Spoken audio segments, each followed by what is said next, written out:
one out. Just know that all white people are devils. And make sure you air that one. Air that. Don't take that All one. white cops are devils and white people. That the people who are stereotyping black people the most are black people. And I'm going to go a step farther, and this is where people get mad at me.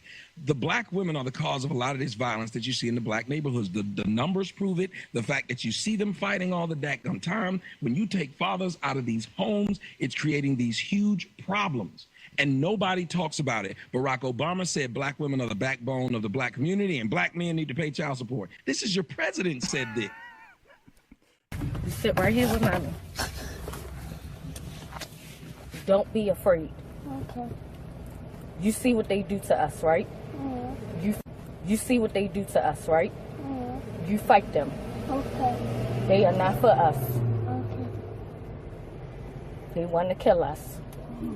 And you never, ever back down from them. Okay. We don't want to kill you. Back down from them. Okay. We don't want to kill you. We're your friends.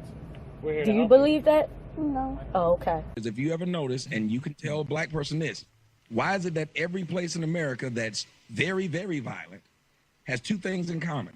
One, single mothers, two, Democrats. Go to any comedian and they'll tell you about being raised by single mothers and abusive single mothers, and it'll be a joke. And they will laugh at it. My mama used to beat me with a robo. Yeah, mine did too. And you think, a minute.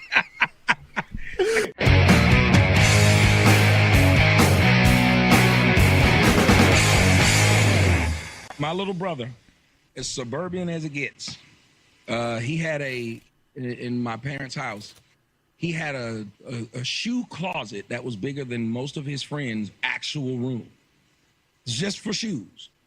But I caught him out once with his friends. He like, shit, shawty, you know what I'm saying, motherfucker? And I was like, what? So I pulled him over and I said, why are you talking like that? He said, shh. He said, you have to talk like this or you won't get accepted. He said, the girls won't like you and the guys won't accept you as a friend. And I was like, this is insane. We weren't raised like this. You've seen no parts of the hood, sir. As a black person, I have to listen to rap and R&B or I'm trying to be white. I have to speak with a certain diction or I'm trying to be white. I have to vote Democrat or I'm a sellout. Literally, they call you a sellout for not voting Democrat. And if you think about where that puts you as black people, here's what I've been dealing with. I've had people threaten my life.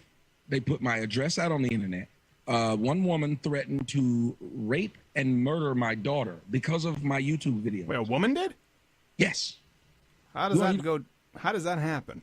Well, because like I said on my show, black females are just males with vaginas. But now that's another story. But the point is, like, she's able to say this, and there's no backlash from the other people. They were literally saying, well, he deserves it because of what he says. There's a guy who's a big-time movie maker, I guess, not a big-time movie maker, but you may have heard of him, Tariq Nasheed. He's Mr. Pro-Black. Is that the guy? That's the guy who everyone on the film buys. Everyone's like, well, yeah, he won't come on the show. He would have crushed I didn't know he was Crowder. a filmmaker. He's such a beast in the debate.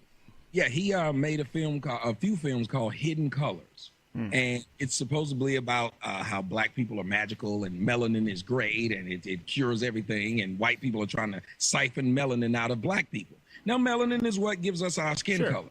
But this same man who made this great film about how great melanin is also has a character on YouTube where he's making fun of me. The character's name is Crispy. He's making fun of him because he's so black, because I'm so black. Everybody liked the Crispy trailer. Have y'all seen? Were y'all here last week to see the trailer for the new Crispy movie? A lot of y'all saw it already.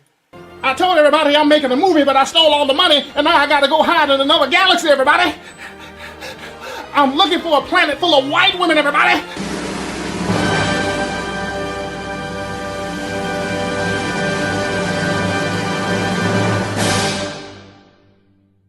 There you go. That's Space Coon. Space Coon is coming soon, baby.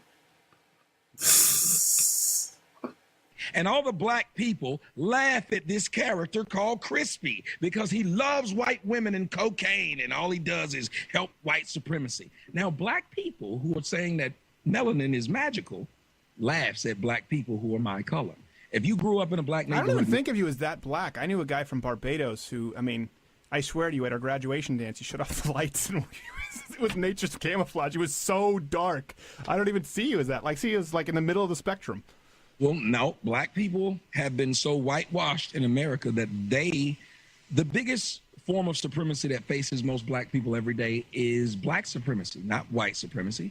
Blacks make it harder for blacks to live. Blacks make it to where if you move out of the neighborhood, you're a bad guy. If you talk different, you're a bad guy. In a way, they're enslaving themselves. Yeah.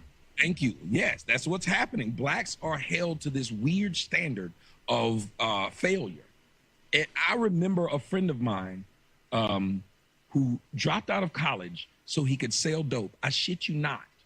But I want you to hear the words out of his own mouth of what he feels about his own child being accepted to college. Listen. If you have a weak stomach, I suggest you not look at the video, just listen to the video. I apologize in advance. Shout out to my motherfucking son doing this motherfucking thing, going to college, man. Getting that fake ass education, man. Son, we gotta talk. We gotta make sure your major is you majoring and trying to be your business owner. We don't need you going to school wasting money so you can be a better fucking employee, nigga. Anyway, by the time you ready to graduate, I'll be on the motherfucking level where you won't have to work no more, motherfucker. You come work for me. A friend of mine who dropped out of college so he could sell dope because his reasoning was, while in college, the people kept making fun of him, saying he's trying to be white and he's changing, he's different. And he had lived his whole life around these people. These were his friends. He wanted their acceptance, so he was willing to ruin his future. Gosh, that is absolutely awful. But it also, the problem with that too is then you get, like with the Trump thing, you get into far alt-right where they do make it about race. There are legitimate people now who are like, no, they just have a lower IQ. No, it's not a cultural thing. It's just a race. Why are black people? Why are they so poor off in Africa? And I understand what they're trying to say. But even if you look at it, it's because of horrible political systems and culture. Really, it is true. Now, you have to say, well, why does that happen wherever, like in these black nations? All right, that's a conversation to have. But they want to make it about melanin, therefore inferior. And that's a real problem, too. And I feel like you're seeing more of that because they've been forced to reject what we know to be true. For example, black people commit disproportionately more crime. And if you say that, you're a racist. And so I think you have a lot of people now who are going, you know what, all right, fine. I'm going to go full-blown racist as a rejection of it. Well, I brought up the 52% stat. Did you know that 52% of all murders in the United States were committed by black people? Did you also know that black people only represent 13% of all people in the United States? What does that tell you? And even when you say blacks are only 13% of the population, if you break it down to who's actually committing the crimes, it's only about 5% of the population that's doing it. It's a demographic of males between a certain age that's doing this. But to say it makes you a racist. For me to say it makes me an Uncle Tom or a sellout. And it's strange that you cannot hold black people accountable, but white people are supposed to hold other white people accountable. Think about it. Yeah, no, it's a good point. I will say this too. You know, I did have a black person once try to. It's funny. Someone told me they said this was white boy punking.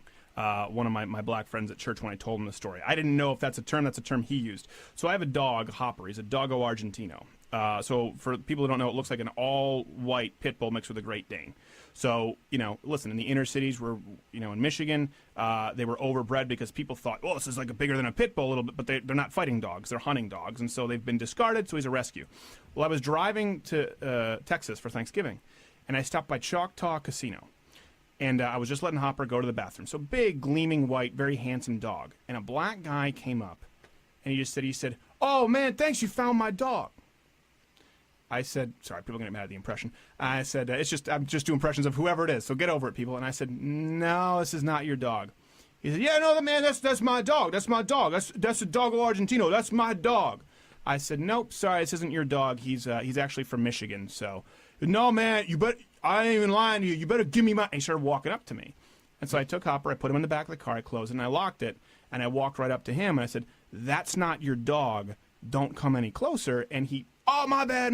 Oh, my dog's not fixed. And he walked away. it changed at the drop of a dime. And my friend said, he said, a lot of these people are taught that white people are afraid of them. He said a lot of times pit bulls are rescues.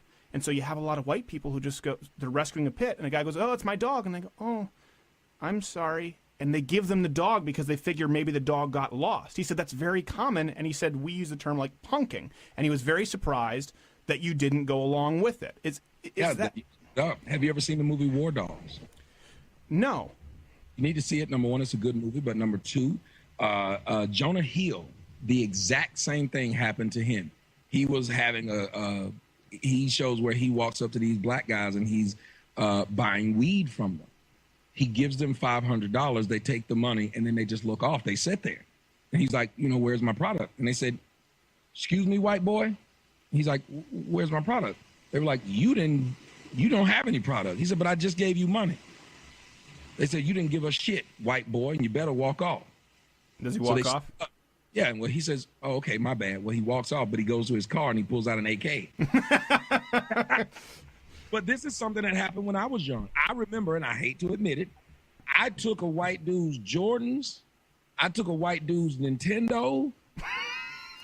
I was like, let me borrow it.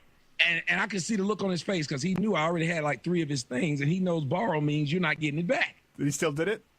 He still did it because he up his ass. So a lot of, and that's the problem they run into when they can't. I mean, that's one thing I've always talked about this, and we have to let you go because I could go all day with this. When I wear a blue T-shirt or blue anything and my glasses, I can't count how many people, black people, say you look like Clark Kent.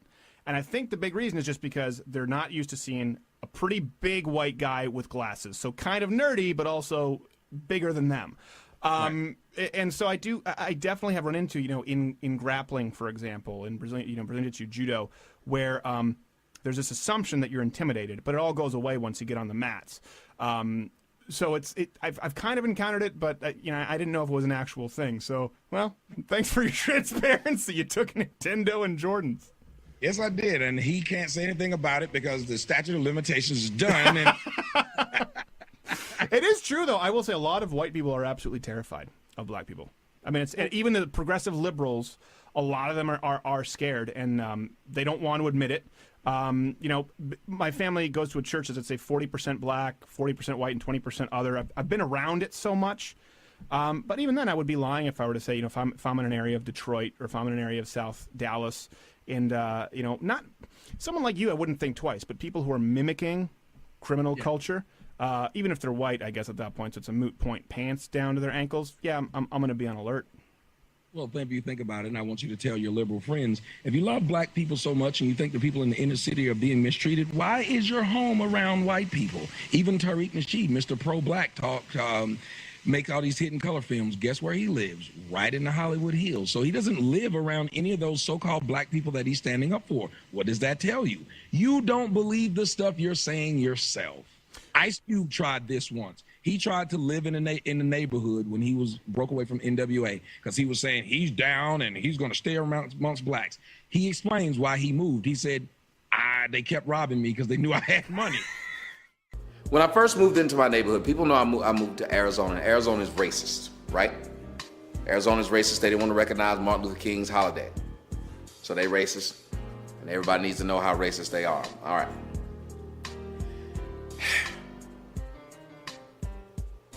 The first week I was in Arizona, the first 2 weeks, of course I had a lot of boxes delivered and stuff like that. And I thought, put the boxes on the road, they'll take the boxes away.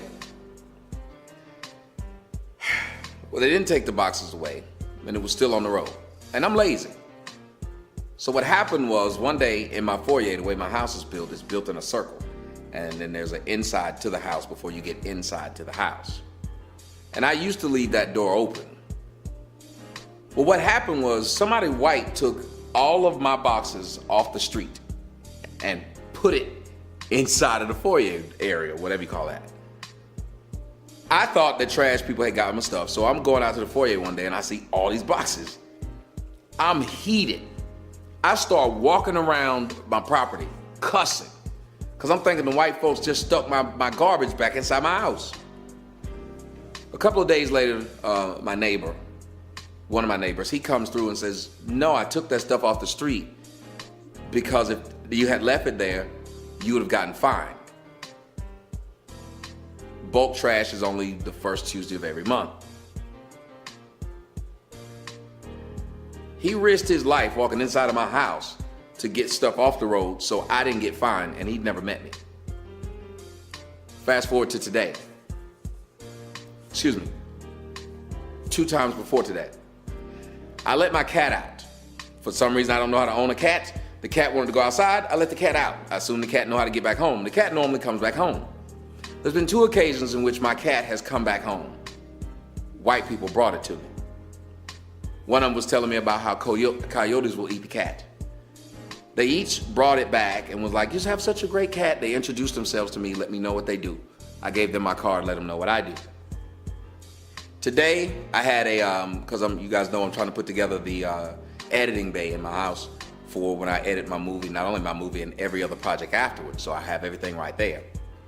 Well, I got a 39-inch monitor that is a 4K monitor. It's 4K state-of-the-art.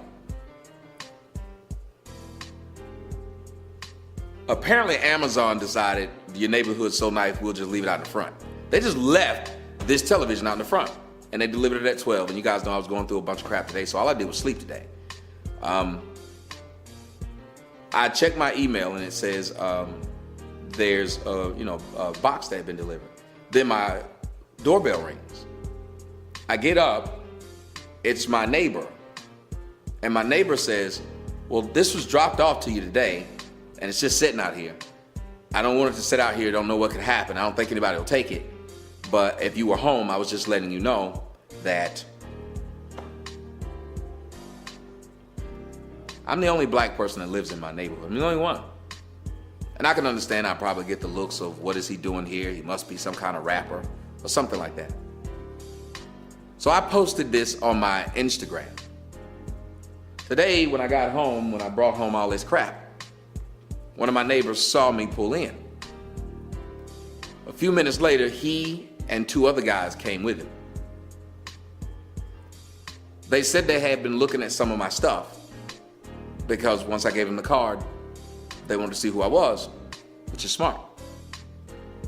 They came over and they said, we believe in the Second Amendment as well. We believe that every family should be safe.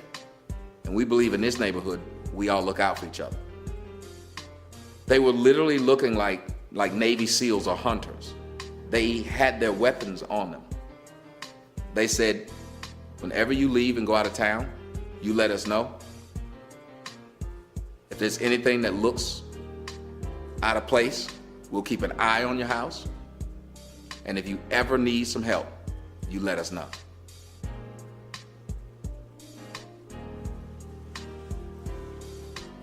When I was in Atlanta, and I lived in Atlantic Station is an affluent area. Blacks in there make a lot of money. Blacks had stolen all of the packages from the concierge desk. Blacks had destroyed the projection screen for the movie room. I lived in another place in Atlanta and I got robbed twice. All black neighborhood. But it was supposed to be a nice neighborhood because the stuff was expensive. I got robbed twice. Now what people are telling us is to look at white folks as the horrible people. But white folks haven't been online stalking me. White folks haven't taken pictures of my daughter and put them up. White folks haven't threatened my life. White folks haven't released my address. White folks with families came to introduce themselves in my neighborhood. Black people right now can attest to you that the majority of us, when we live in other neighborhoods, or when we live in our own neighborhoods, we won't even speak. There's something I want you guys to hear. Because when I posted this on my Instagram page, when I thought I would get backlash, I actually got support. Let me see if I can find my phone to read the Instagram messages. See if I can get you guys to read what I posted.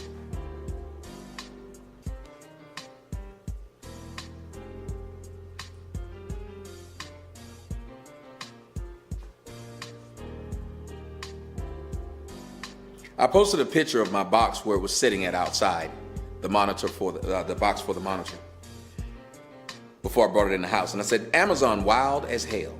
They left my 4K monitor outside all day and didn't even ring the doorbell. Here it is, 6:45, and it's been out here since noon. Do you know my white neighbor rang my doorbell to tell me it was out here? I'm sorry to say it, but I'm thankful to be the only black person here. It's sad to say, I have black people online trying to steal from me and ruin me, while whites have access to actually do something to me, and they protect me. But they protect my stuff. I thought white supremacy was the enemy, but here I am being stalked and threatened by blacks. While if whites don't like me, they just leave me the hell alone. Fancy that. In the comments section, instead of hate, what I got black people. Black people given the same experiences. Carmet 175 says, my husband was shoveling snow. To the left of our house are African Americans. 2 doors down to the right is a white man. The white man, without being asked to, helped my husband shovel the snow. They engaged in some conversation, and that was that. One of the Africans knocked on our door asking to borrow our shovel. About 30 minutes later, my husband was like, wait a minute. They asked to borrow my shovel. And when he got his shovel back, he said, never again. Because they didn't ask to help him shovel his driveway. The white neighbor never asked for anything, but my husband believes in one hand washes the other, and both hands wash the face. We're moving to Canada soon, LOL. Another one says, my UPS man goes out of his way to hide my stuff up here in Northern California, especially during the holidays. I give him a nice bottle of whiskeys the past Christmas.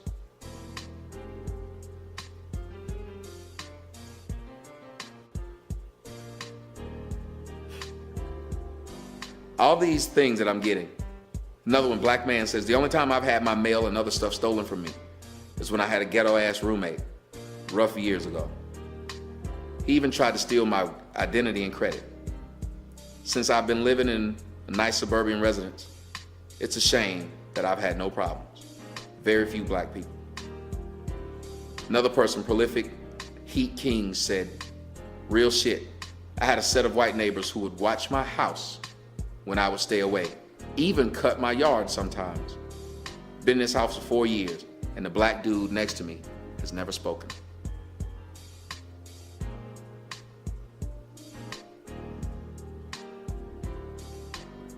Story after story on this thing. You can go read them for yourself. I didn't make them up.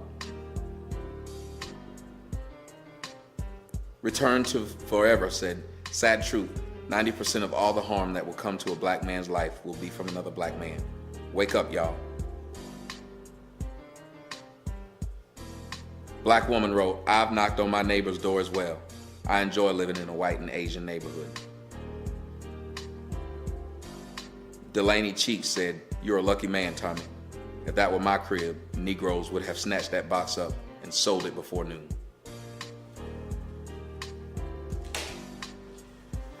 Right now, I'm being currently stalked by black people. They're releasing my address. Every 5 seconds, they're saying something about my ex-girlfriend. They'll say something about my daughter. They've gotten so low that they've released my grandmother's address. More black folks than you can imagine who, after they state that they don't like me, they continue to make videos. There's a black woman who's been stalking me now for 4 years, three years. She's never let go. I keep begging her. I don't even say anything about the woman. I don't even say the woman's name. Every time I put up a video, she shows up talking about some menstrual licking and all this crap, just over and over again. There are literally guys on YouTube who talk about the white man being the devil, we need to get back to power, black this, black that, and ain't nobody messing with them. Now, these white supremacists, they're trying to use the First Amendment to say, hey, we got a right to lie to the black niggers. We got a right to lie to black kids. I will never join you guys again in this whole idea of the big bad white man. Tyree Nasheed recently on his show talked about cooning and, you know, as he always does, and white supremacy. Well, one part of white supremacy is the lottery. The lottery is keeping black people broke all the damn time, but he won't preach that, which he should, because a lot of blacks are spending money that they don't have on a wish and a hope that they will one day get rich off of hitting the white man's lottery. White supremacy at its finest. Well, guess who's actually engaging in white supremacy and playing that lottery? Tariq Nasheed. Now in the process, out of the abundance of the heart, the mouth speaketh. Well, some caller called into his show and asked Tariq, did he play the lottery? And I want you guys to hear Mr. Anti-Cooning for Money. I want you to hear from Tariq Nasheed's own mouth what he would do if he won the lottery. Go ahead and roll that beautiful coon footage. Want something, family? What's going on? Who's calling? What's up, Flex? This is Paul from Chicago, the truck driver. Hey, what's going on with you, Paul? Man, shoot, I just wanted to know, did you get a lottery ticket? Yeah, man, I bought a few of them and didn't win a goddamn thing, man. I didn't win. That's all. Yeah, I got a few of them. That's all I wanted to know, man. I hope you enjoy the rest of your night. Yes, indeed. Thanks for the call, fam. Okay, let me just chop up games. People don't really want nothing in particular. But yeah, I played when shit. They giving away $1 billion. Yeah, I can scrounge up a couple of tickets. Yeah. Y'all would have known if I won, because shit, I'd be like, ain't no more Hidden Colors, bitch. I ain't working at all. Ain't no more lectures, nothing. I'm so out of here. I'm going to take me and my family to a nice, I'm going to buy an island in Tahiti and post all the way the hell up. So let me ask you guys, what's the difference between cooning for money and pro-blacking for money if each one of them you are doing it for the white man's currency? Well, go ahead and explain how he let you know up front. If he hit the lottery, he got $1 billion, he'd take his family and ride off into the sunset. No more Hidden Colors for him. No more lectures for him. When you've seen someone do Hidden Colors 99, at a certain point, you think it might just be for money. Because it isn't for social change. Because since Hidden Colors won, there has been no social change. At least Michael Moore has seen policy changes and social changes from his documentaries. Go ahead and name me one social change you've seen since Hidden Colors. Just one. If it wasn't for that airplane, it'd be silence. I am going shortly, so y'all let the word be known, I'm going to show a teaser trailer, a first look teaser trailer for Hidden Colors 4, the forthcoming movie. We are in pre-production for Hidden Colors 4. What secret do you harbor in your heart? When was the last time the Holy Ghost spoke to you?